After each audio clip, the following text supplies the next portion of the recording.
Bonsoir mesdemoiselles, bonsoir mesdames, bonsoir messieurs, vous écoutez des Rerum Natura, le rendez-vous des darwinistes et des amoureux de la zoologie fondamentale et appliquée. Ce soir, nous recevons un grand scientifique, nous recevons Jean-Baptiste Cruchin, qui est professeur de morale sanglière au Centre pangermanique d'études porcines à Nancy. Il est le fondateur du tout nouveau centre de recherche et d'action pour la bipédie porcine, qu'on appelle entre nous le CRABIP. Nous le recevons dans les magnifiques locaux du 9e arrondissement de la Société des Amis de Pline l'Ancien, que nous remercions chaleureusement. Vous m'avez reconnu, je suis Valère de Kerle-Kenedec, et je suis très heureux d'être avec vous ce soir. Générique, Kevin, s'il te plaît.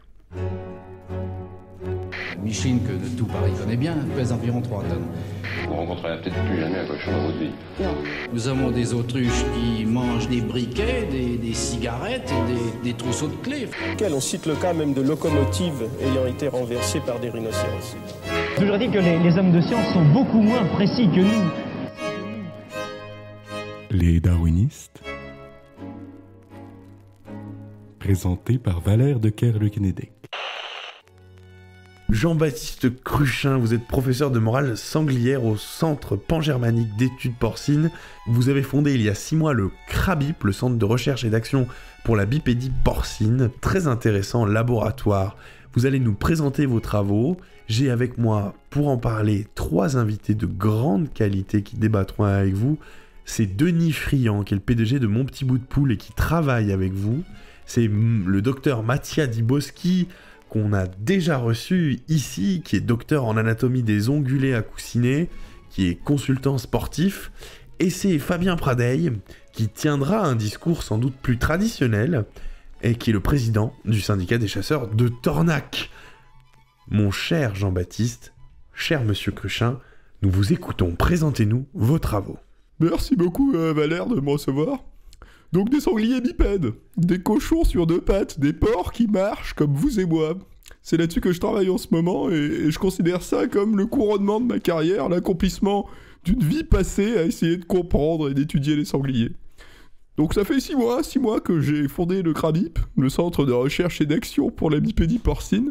Et l'idée, c'est plusieurs choses, on a différents objectifs. Donc d'abord faire la promotion de la bipédie auprès d'un public sanglier. Et un public sanglier, donc, qui, pour ceux qui auraient manifesté de l'intérêt pour ça, leur proposer des formations intensives. Donc, au sein du CRABIP, dans les locaux du CRABIP à Nancy. Et donc, une fois que les sangliers sont intégrés dans ce genre de programme intensif, donc que je pourrais détailler si ça intéresse dans nos échanges, l'idée c'est de valoriser les progrès effectués par les sangliers, donc par des événements, que ce soit des événements scientifiques comme des conférences ou des événements culturels, ça peut être des happenings, des spectacles. Et donc on travaille avec une 50aine de sangliers, des marcassins et des adultes. Et donc, on va pas moins parler de cobayes que d'étudiants, finalement. C'est vraiment l'idée d'avoir une relation de professeur à étudiant au sein du CRABIP. Et donc, on a réussi à avoir plusieurs petits événements, des petites réalisations. Donc, par exemple, des petits spectacles hebdomadaires. Donc, tous les vendredis, je déjeune en tête-à-tête avec un sanglier, avec du public. Hein, les gens peuvent venir nous voir. Et donc c'est toujours un moment intéressant d'échange et de partage avec le meilleur étudiant de la promotion. Aussi un autre projet de spectacle, cette fois-ci avec un peu plus d'ambition, un projet de ballet porcin, donc de faire danser des sangliers sur la scène du théâtre municipal à Nancy. Et voilà, donc ça c'est ce genre de projet un peu culturel, mais on a aussi d'autres développements en vue, notamment des valorisations au sein du monde de l'entreprise. Et là je suis très content que Denis Friand soit ici, puisqu'il accueille certains de nos étudiants sangliers donc, dans son entreprise, dans le cadre de formations en alternance. Donc il accueille des sangliers qui viennent travailler sur les chaînes de production de Mon Petit Bout de Poule. Donc voilà, ça c'est vraiment ce genre de projet qu'on essaye d'intégrer pour valoriser donc la bipédie porcine, non seulement auprès du grand public, mais aussi auprès des acteurs du secteur privé. Donc voilà, bon, si vous avez des questions un peu plus précises sur les protocoles qu'on met en place, sur les méthodes pour accompagner les sangliers vers la bipédie, je suis à votre disposition pour répondre à vos questions, ou peut-être à vos remarques, vos inquiétudes, si vous en avez. Je suis prêt à entendre à peu près tout. Hein. Je suis Jean-Baptiste Cruchin. Jean-Baptiste Cruchin, peut-être pour compléter, est-ce que vous pouvez nous détailler l'objectif de cette bipédie porcine? Alors, l'objectif d'accompagner les sangliers vers la bipédie, c'est de donner aux sangliers des conditions d'une sophistication qui leur permettrait finalement d'égaler à peu près l'espèce humaine et de venir nous challenger finalement sur pas mal de choses, que ce soit sur le plan économique, démographique. Peut-être on peut imaginer une société donc où les êtres humains et les sangliers partageraient l'espace public, partageraient l'espace urbain et finalement imaginer des citoyens, des concitoyens qui seraient des sangliers. Alors, bipédie porcine, folâtrerie, utopie souhaitable ou simple théorie scientifique? Pour en parler, j'ai autour de ce plateau Denis Friand, qui est PDG de Mon Petit Bout de Poule. Denis, je vais vous donner la parole très vite. Vous avez fondé la start-up qui produit du chicken nugget à la française. Vous êtes ingénieur, diplômé du MIT. Vous êtes le fondateur de Ma Formidable Aventure Gallinacée, qui est la première ferme-usine en lean management. Denis, Monsieur Friand, une réaction par rapport à la présentation des travaux de Monsieur Jean-Baptiste Cruchin. Bonjour à tous, bonjour Valère, ça me fait super plaisir d'être là avec vous. Je tiens à préciser, parce que on n'a pas forcément l'habitude, mais faut savoir qu'on travaille souvent ensemble, les darwinistes et Mon Petit Bout de Poule, c'est parce que bien sûr, nous les nouveaux challenges scientifiques... Alors, Denis, c'est pas le cadre. D'accord, ok, pas de problème, je comprends très bien. En tout cas, JB, ces travaux, ça nous a tout de suite passionnés, parce que nous, chez mon petit bout de poule, on a tendance à dire que l'animal, c'est avant tout un collaborateur, et c'est avant tout 2,5 millions d'aventures. Alors on dirait pas humaine, c'est sûr, mais moi j'ai envie de dire humaine. J'ai envie de dire que chaque poule chez nous est quelqu'un qu'on veut accompagner. En tout cas, ce qui était intéressant dans le projet de JB, je l'appelle JB, je suis désolé, et il est venu me voir, il m'a dit: Denis, est-ce que tu penses qu'il y a moyen de faire quelque chose avec ça? Mais j'ai dit: mais bien sûr. Et on faut savoir que les sangliers dont parle JB, c'est toujours des gens qui s'intègrent extrêmement bien dans nos lignes. Et en fait, nous, ce qu'on envisage bien sûr à la fin, c'est d'arrêter le bar out des cochons en ferme-usine. On en a marre. Les cochons, ils ont droit de faire autre chose que d'attendre de mourir. Ils ont droit à la bipédie. Ils ont droit à la bipédie, ils ont droit de participer à la ligne de production et pas être que les produits. Je crois que franchement à notre époque, on est passé à autre chose dans la vision des animaux. Tout la réflexion sur l'écologie, la réflexion sur le spécisme, c'est fini. Les animaux ont le droit eux aussi de travailler comme les autres. Et donc ce qu'on veut à travers ça, c'est aussi de sortir les cochons. Ça passe par le redressement du sanglier. Bien sûr. Vous souhaitez faire sortir le boar pour éviter le bore out. Exactement. Voilà. Docteur Mathias Diboski, on parle business, on parle du fait de pousser des animaux au-delà de leurs limites. Vous êtes vétérinaire sportif, mais vous êtes surtout docteur en anatomie des ongulés à Coussinet. Vous êtes le directeur de la division Camel de l'écurie hippique du Racing Force Uzbek. Vous êtes consultant sportif sur Al Jazeera Région, un CV qui fait des envieux. Monsieur Diboski, une réaction par rapport à ce projet fascinant du Crabib? Bon, d'abord, bonjour Valère, bonjour à tous les auditeurs. Donc moi l'application, alors Valère, vous avez demandé si il y avait un objectif derrière tout ça. Moi, si vous l'avez pas identifié, monsieur Cruchin, je l'ai identifié tout de suite. Si demain vous me dites que Shaquille O'Neal, que Usain Bolt ou que Messi, c'est un porc, il faut que l'industrie de l'entertainment réagisse, quoi. Ouais, donc il y a des mesures à prendre très très tôt. Si aujourd'hui vous me dites qu'il faut investir dans des installations sportives, que je dois lancer une écurie, je sais pas, alors du phacochère, du porc, du porcelet, du cochon d'Inde, moi je le fais. Alors les installations sportives, moi je peux vous proposer des tapis de course, vélo elliptique, bien sûr adaptés à la physionomie de l'animal. On peut penser à un rameur aussi également. Donc c'est un projet qu'il va falloir initier. Et l'industrie, alors moi je vois tout de suite des liens, des ponts à faire avec Mon Petit Bout de Poule.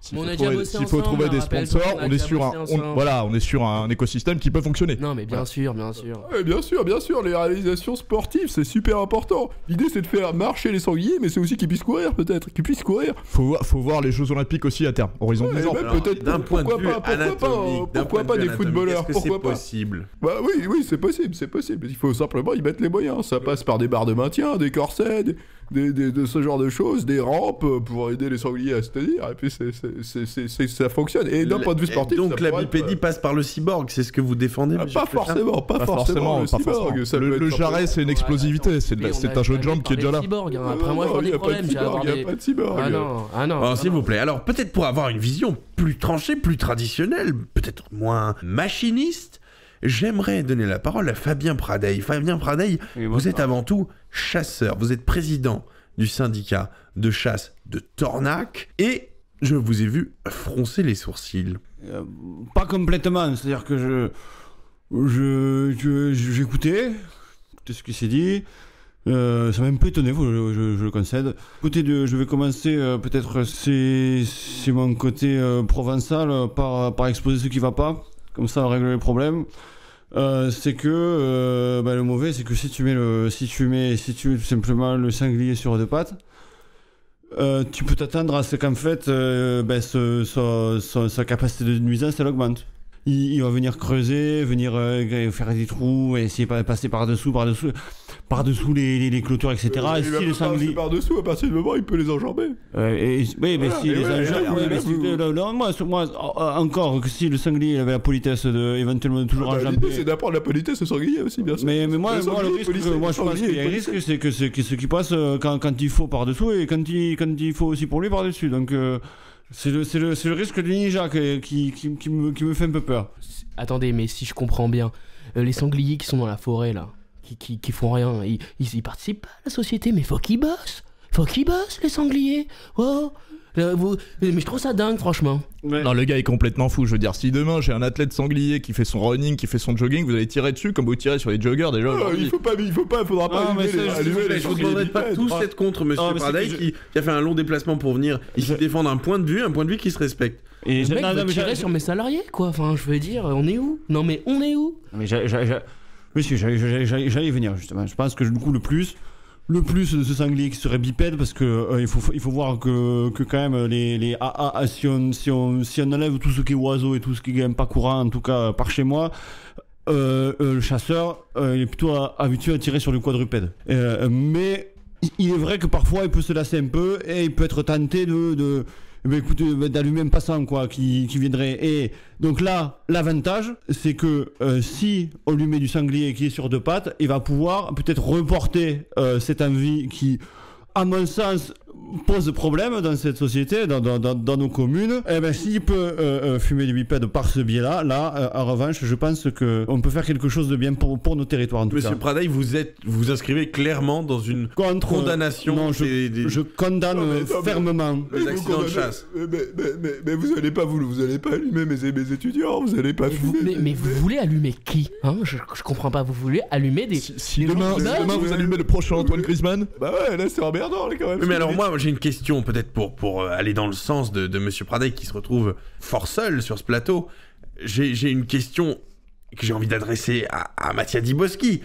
Et si le futur de la chasse et le futur de l'enternement, comme vous dites, autour de la chasse n'était pas la chasse au bipède, la chasse au sanglier bipède? Non, alors c'est intéressant. Moi je penserais à réinverser un peu le rapport. Pourquoi pas des porcs chasseurs par exemple? Ah là, c'est pas intéressant. Qui fera du tir au pigeon, qui fera du tir au même. Pourquoi pas du tir au Bah bien sûr, non mais ça fait sens, c'est bien sûr. Pourquoi pas? Moi j'apprécie énormément ce bouillon de culture sur le plateau. Les idées ça pourrait être intéressant. J'espère qu'on a des auditeurs entrepreneurs qui nous écoutent. Ces idées sont à vous. Ces idées, nous vous les offrons. C'est des idées qui naissent sur les plateaux des darwinistes. Et ça fait plaisir. Monsieur le chasseur, est-ce que ça vous dirait pas de chasser en collaboration avec des sangliers et non pas seulement donc chasser le sanglier et fumer des sangliers? Mais oui, plutôt qu'une vision antagoniste, vous proposez une vision peut-être des camarades sangliers, des choses comme ça, des camarades de chasse. Mais si je comprends bien là, vos sangliers, les bipèdes quoi, s'ils veulent chasser, s'ils viennent avec nous, ils vont fumer du sanglier.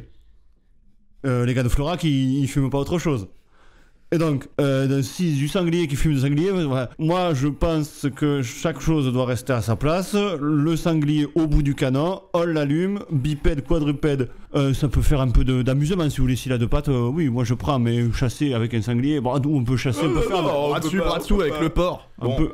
Non, mais là, franchement, Valère, je trouve ça dingue que tu laisses dire ça sur ton plateau. Moi, je trouve ça limite aussi. J'aimerais ne pas être pris à partie. Il est évident qu'ici, on est dans un cadre de débat, de dialogue. Je ne souscris pas forcément aux idées de monsieur Pradeil pas plus que je souscris forcément au vôtre, même si je suis un homme des Lumières, évidemment pour un progrès le plus étendu possible, et tous azimuts, et ça je l'assume, je le dis, je l'assume, et mes détracteurs me l'ont fait payer assez cher, mais ici on est dans un débat contradictoire, on a des personnes qui viennent avec leurs idées, qui viennent pour proposer une opinion, la défendre, et c'est bien le but d'une émission à caractère pédagogique. J'aurais pas pu dire mieux. Moi, c'est un projet qui me met des étoiles dans les yeux et bientôt, j'espère, des étoiles sur le maillot parce que demain, si vous me dites qu'une écurie Fleury Michon versus une écurie, je sais pas, Monique Radou, Erta, demain, c'est une Champions League porcine. À l'exception je vois énormément de potentiel. Des interventions de monsieur le chasseur dingo,